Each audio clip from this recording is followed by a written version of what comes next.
Hey guys, it is Fancy Friday, and today you and I are going to talk about procrastination, or more specifically, not just generic procrastination, but rather what I used to do this as well, and I think that it's more accurately described as postponing real learning or doing things in order to acquire more knowledge. Let's get into it. So, just tell me if this resonates with you. Have you ever been in a situation, especially this is going out to the juniors out there. If you have you ever been in the situation where you want to build something or you're trying to, get this programming thing basically. And the way that you approach that problem is that, okay, I'm going to learn all the things and then I will start building software. But first I'm going to do a lot of research. I'm going to look into the perfect language. I'm going to look into the perfect database. I'm going to figure out which one is the best, and I'm going to figure out which one is going to be the best, like what's the best JavaScript framework. And you do all this research and you're trying to figure out, okay, what's the optimal tech stack out there for, to do things. And I'm here to tell you, stop. Just stop. There's no such thing. You will never find it. You're looking for something that does not exist. Trust me, it doesn't exist. There is no such thing as a perfect framework. There's no such thing as the best framework. There's no such thing as the best database. There's no such thing as any of that, what you're thinking. That does not exist.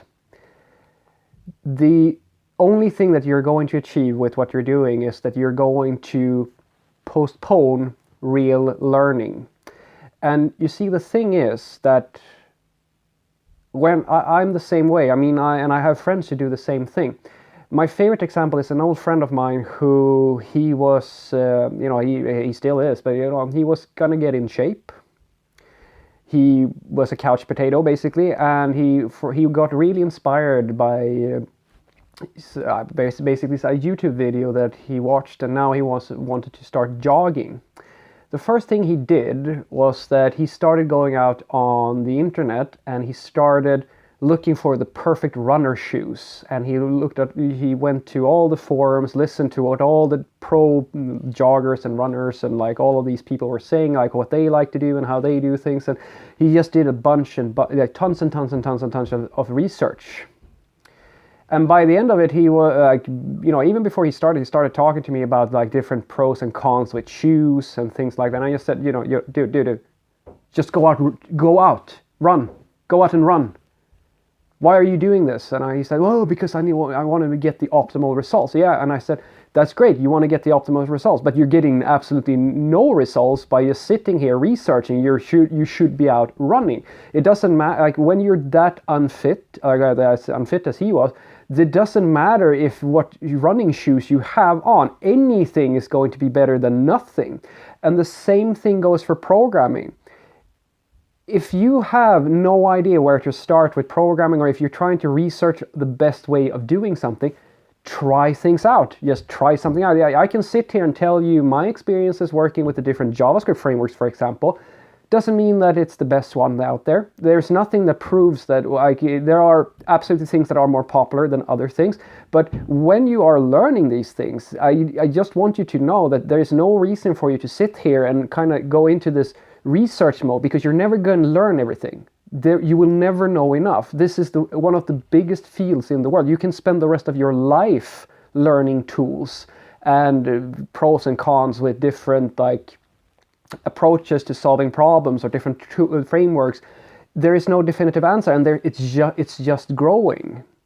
So it's just in your head. You're just trying to justify, or rather make yourself feel as if you are making the right decisions. And I'm here to tell you that there are no such things as right decisions.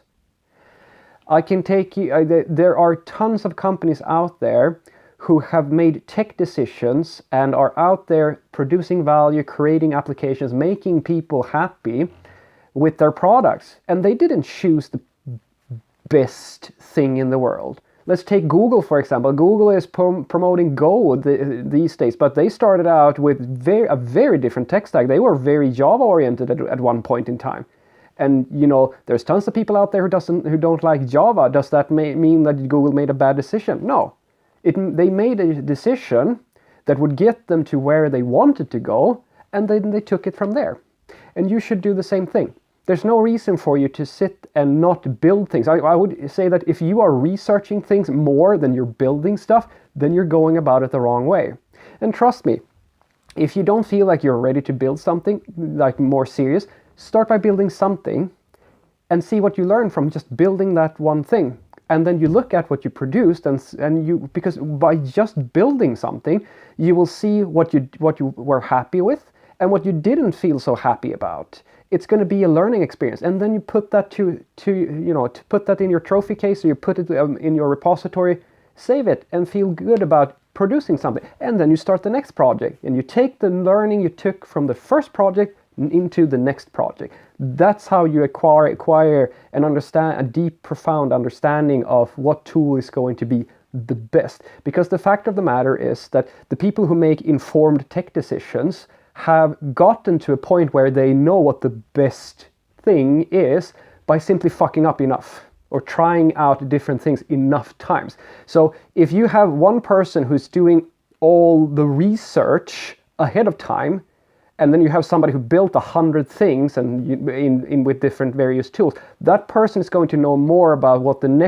the next project, what's going to be the most ideal thing to pick, rather than the person who's just doing the research. Because research will not, it will only tell you so much. And the fact of the matter is, if I go today and I look at the different tools, there's no way for me to just, they can promise me things, but if I don't have a deep, profound understanding of, basically I'm a professional, I'm not going to be able to actually see if the thing that these tools are offering me are going to measure up, because they all have something about them that makes them, that there's a selling point. Basically, everybody has a selling point. I mean, would you? I will ask you. I'll just ask you. Do you know when you would use a graph database over a relational database? Because if you go and look at the graph databases out there and their selling points, they're going to try to angle their use case in a certain way. But that doesn't necessarily mean that you are going to find them all that useful in the project that you're making. What's more risky is that because you're just doing research, you're not actually acquiring experience, you're going to be sold something rather than making an informed decision about, okay, this is the thing that I'm going to go with. And the fact of the matter is that these things change. I mean, I think React, for example, is a very nice tool, but that doesn't mean that I always use React for every single use case. And the fact of the matter is that I can't prove to you that React is the best choice. It's just the choice that I see a lot of people making, and it's a very popular choice. Angular does its job as well, and you have Vue, and you have all these other frameworks, and there's tons and tons and tons of tools out there. And each company will make a tech decision based on their circumstances. So there is no such thing as the best one. And that's what I'm trying to get you away from. I'm trying to sell you the idea. I'm trying to convince you that if you want to figure out like what, all the things and learn all the things, trust me, research will not get you there. Building stuff will get you there. You will become a true hardened veteran by just starting. Just start building something. Pick something that seems interesting. Even if it's just the color of the logo, it doesn't matter. If you have no other frame of reference, just pick something, because odds are that if you just research things, you are going to find that there's a lot of people who have different opinions. That's the beauty of it. Like, there's pros and cons with everything. So you can sit there forever and try to convince yourself that one tool is better than the other, or you can get busy. And I argue, if you get the choice, get busy, because getting busy will give you a hands-on experience, and hands-on experience is going to make you one of the people who actually can express an opinion. So instead of having to listen to what everybody else is telling you to do, you can actually think for yourself.